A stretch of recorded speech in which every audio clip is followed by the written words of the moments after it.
காலையில் எழுந்ததும் சொல்லிட்டேன், எனக்கு வந்து பிரியாணி தான் வேணும் அப்புட்ன்னு. என்ன பிரியாணி வேணும்னு கேட்டாங்க. எந்த பிரியாணியா இருந்தாலும் பரவாயில்ல, மஷ்ரூம் பிரியாணியா இருந்தால் கூட பரவாயில்ல. ஆனால் எனக்கு ஆம்பூர் ஸ்டைல் தான் வேணும் அப்படின்னு சொல்லிட்டு.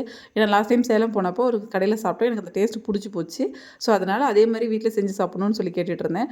ஒன்றும் இல்லை, ஆயிலில் ஸ்பைசஸ் எல்லாம் போட்டுட்டு, பூண்டு பேஸ்ட் போட்டுட்டு, அதுக்கப்புறம் ஆனியன் போட்டு, பச்சை மிளகாய் போட்டு, தக்காளி போட்டதுக்கப்புறம் நம்ம காஷ்மீரி ஊற வச்சுருந்தோம். அதை அரைச்சி அதோட பேஸ்ட் ஆட் பண்ணதுக்கப்புறம் இஞ்சியோட பேஸ்ட் ஆட் பண்ணணும். எல்லாமே தனித்தனியாக ஆட் பண்ணணும்.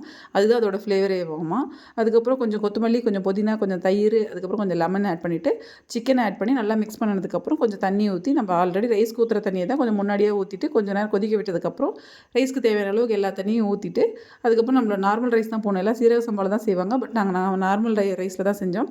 நல்லாவே வந்திருந்தது. ரொம்பவே பிடிச்சிருந்தது. பெருசாக ஸ்பைசஸ் எதுவுமே இல்லை. நார்மலாக தக்காளி மிளகாவோட பேஸ்ட் தான். அதுவே அந்தளவுக்கு கலராக இருந்தது. இதில் பார்க்கும்போது கலர் தெரியுதா என்னன்னு தெரியல. ஹோட்டலில் இருக்க கலரை விட இது கொஞ்சம் நல்லாவே வைப்ரண்ட்டாகவே தெரிஞ்சது. செய்யும்போதே சொல்லிட்டு தான் செஞ்சோம். இது மட்டும் கிளிக் ஆகிடுச்சுன்னா நீ அடிக்கடிக்க செய்யலாம் அப்படின்னா நிஜமாவே நல்லா செட் ஆகிடுச்சு. நல்லா வயிறு முட்டை சாப்பிட்டாச்சு. ஆனாலும் அப்பப்போ கிச்சன் பக்கம் போகும்போதெல்லாம் ஒரு ஸ்பூன் வச்சுட்டு கொஞ்சம் கொஞ்சம் சாப்பிட்டுட்டே இருந்தேன். பிடிச்ச ஃபுட்டு வயிறில் இடமே இல்லைனாலும் அப்பப்போ சாப்பிடவே தோணும்.